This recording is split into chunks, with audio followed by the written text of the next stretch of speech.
Hey guys, what's up? Are you starting to miss things out of your house? Can't find them anywhere? Having to check the pawn shops? We'll tell you why right after this. Welcome to the 4 Mics, 13 Teeth, 1 Ankle Monitor podcast. A podcast about addiction recovery made by addicts for anyone battling addiction.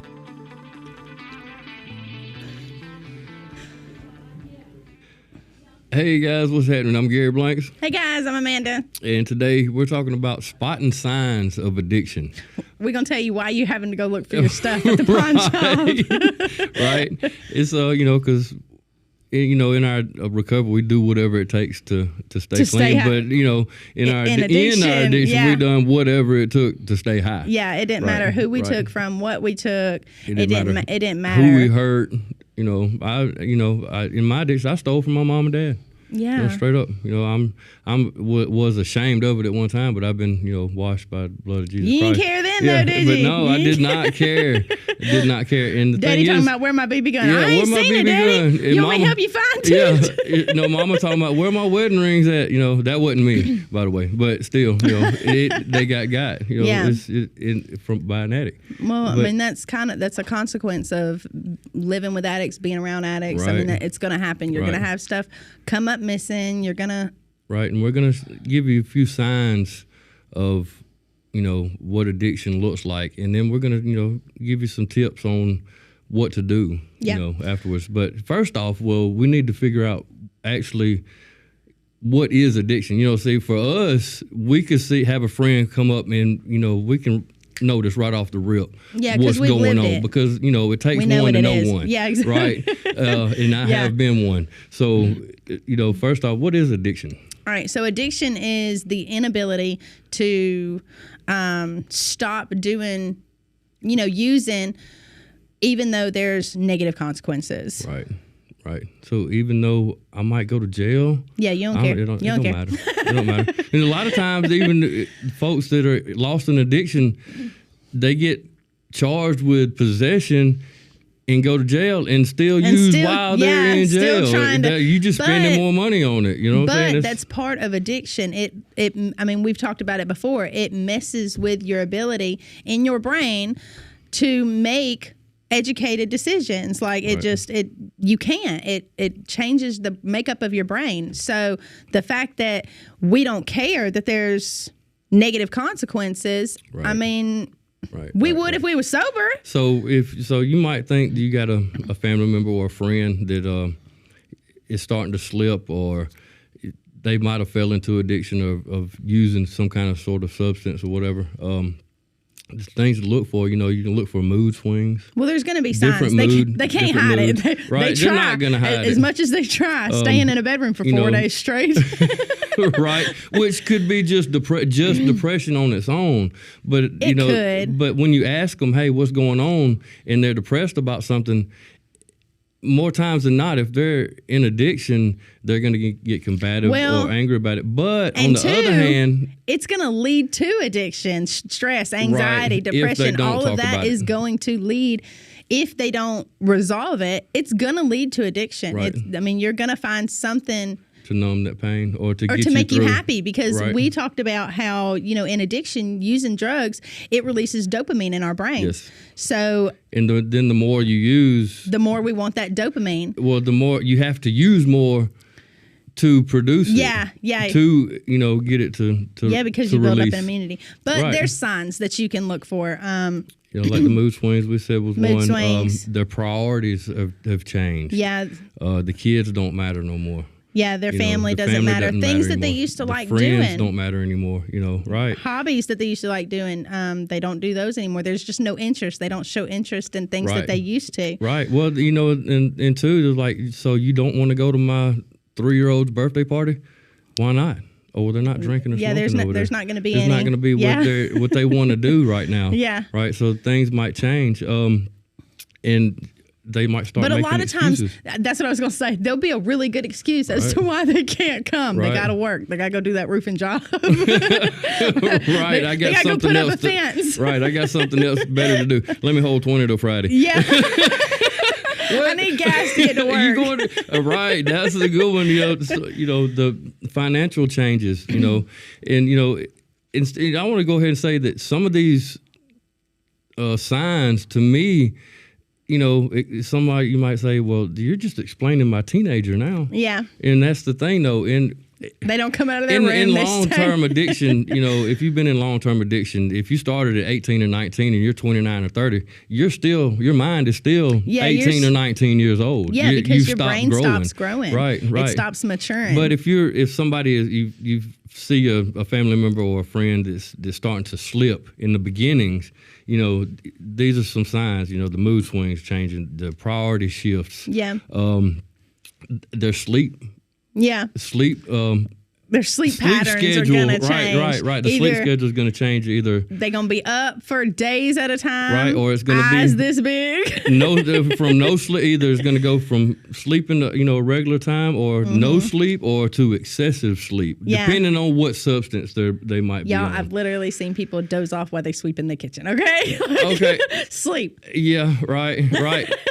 I've seen people, which just, is really not funny. It's really sad. It's really it really just fall is. out wherever they're at. Just go and go and go. Yeah. But if you've never been an addict or you've never dealt with a family member or friend that's been in addiction, you're not going to see some of these signs. You're not going to see is signs of addiction. Yeah, you may see them as signs of something else. The thing is, though, you have to look at them. Do you keep seeing these certain signs over and over repeatedly? Yeah. And it's a repeated change, and then it just keeps getting worse and worse. There's something going on. Yeah, something deeper. Another one too. The people they hang around. Yeah, the people they're hanging. It's called being in high risk environments or hanging around high risk individuals, and that's people. You can't tell me you're sober if you're staying at the drug house 5 days out of the 7 days of the week. Right. Like, that's just... What you mean? I'm having to come... Daddy, come get me out of jail. What happened, boy? Well, I got pulled over and had somebody else's stuff in the car, and I got arrested for it. But you was the only one in the car, son. How is it not yours? How many times did we say, I picked somebody up and they left it in there? That's not mine. But it's not mine, I promise. And, just denying. And that's one thing, Denial. They're going to be in denial. Denial. But it's because they're ashamed. Right. It's not because they just want to give you a hard time and they just want to blatantly lie to your face. It's because they feel ashamed of what they're doing. Right. They're ashamed with themselves. They're mad at themselves, and they just don't want to admit it. They don't want to disappoint you. Exactly. That was one thing. My dad always was like, "Boy, I know what's going on. Yeah. Talk to me." And Mama used to do the same thing. Nothing going on. I'm fine. I'm good. Mama used to do the same thing when me and him first got together. He tried to tell her, "Well, she don't do anything. She's a good girl. She don't do anything," and she was like, "You're sick too." Yeah. I was like, "Yes, ma'am. Yes, ma'am. My bad." Right. My bad. But y'all know, they know. I mean, if you are a loved one and you're seeing somebody struggle, in their mind, they think that they're doing everything they can to hide it. They think that they're doing, that they are master manipulators. And sometimes they are. We talked about that. Sometimes end up being master manipulators. Yeah. That's a hard word to say with no teeth. Just saying. Their teeth start falling out for no reason. I'm saying. They might be in addiction. They eating corn and you just hear tink on the plate. No, they got a broke arm, but but don't want to go to the hospital. There's something going on. Yeah, you know what I mean? Well, and there's reasons for that because they got warrants. But why you got warrants? Because you lost an addiction. You're doing something. Yeah. You're in the wrong place, doing the wrong things, and you done got caught up. So. Yeah, a big one is changes in their physical appearance. Yes. Like he was talking about, their teeth gonna be falling. No, I'm just kidding. But but you can tell. But seriously, they may start gaining weight excessively, losing weight excessively. A lot of times, drugs, they'll make your skin break out. Right. Not taking care of themselves, not, don't care personal they've hygiene. Had a shower in a week. They're using that dry shampoo. That's a big thing with women in addiction. I'm just going to say. We always got some dry shampoo in our purse. Right. But, and we laugh about it, but it really is a really sad way to live because you don't know where you're going to get your next shower from. You don't know when you're going to get your next shower. Part of you's not even thinking about that, until about 3-4 days in. Some people don't shower because they think they're going to release everything that's already in them. They want to keep the drug inside of them as long as possible. Yes, Really? a lot. You know, I didn't know that was a thing. People that shoot up, they wouldn't take a bath because if you take a bath, it opens your pores and you sweat, and you're sweating out everything you just shot up. So they won't take a bath. Huh. Learn something new every day. Yeah. I did not know that. Right. Okay, Well, that makes sense. I know my friends. That's why was their reason for not taking a bath. That's just what they told I you. never shot up. That was the only thing. You know, I can't say that I didn't shoot up, but not saying that I'm any better than any of them or anything. But that was one of their excuses for not taking a bath. Oh, that's crazy. You know. I didn't know that. Look at Right. me learning new stuff. Right, or they might give the excuse of, well, I'm trying to save water. I'm trying to save gas on heating the water up. Okay. All right, come on out with it. Talk to me. But if you do start seeing these signs and you feel like there's something going on. Yeah. And most time or not, if you have that feeling, go with your gut. I was going to say, something trust is your happening. gut. Something's going on. So I know mine ain't never left me astray. So, but how do we talk to these people? How do I talk to my sister or my brother, or my mom or my dad or my best friend? Yeah, I was going to say, or just a friend. It can be really hard. Your approach really is going to determine how that conversation plays out sometimes. Now, sometimes it's a toss-up. It's 50-50. They may get really aggressive and really mad, or they may be like, yeah, it kind of depends on how long they've been lost or slipping in their addiction. If they're 10, 15 years into it, they're going to be aggressive. Their minds, they're going to be very aggressive, regardless of how you come toward them, in love, or if you come aggravated at them. But that's when you have to set up boundaries. If they're not willing to talk, they're not willing to accept help, because if you go to them and you're like, look, I love you, I want to help you, everything I'm doing is because I love you, I just want to see you be the best you that you can be. And if they're not willing, that's when you got to talk to me. You got to tell them, but you've got to talk to me. You've got to let me know what's going on. You got to tell me how I can help you. Right, because you've been so distant lately. I don't know exactly what's going on with you. And if I have a feeling that somebody's, using or lost in addiction, I don't know. I can't trust you now until you talk to me, and then we can go forward with it. Especially if you have a family, Right. I don't want you around my kids if you're still using. I don't want you to come over to me to be able to let you. There's some folks. I got a key here from my house, and there's some folks that know where it's at, and they're willing to come in. I don't care what time of night it is. You can come to my house, get the key, come in, sit on the couch, do whatever you need to do. But I know them, and I know they're not lost in they're not up to no foul play. Yeah, they're not gonna.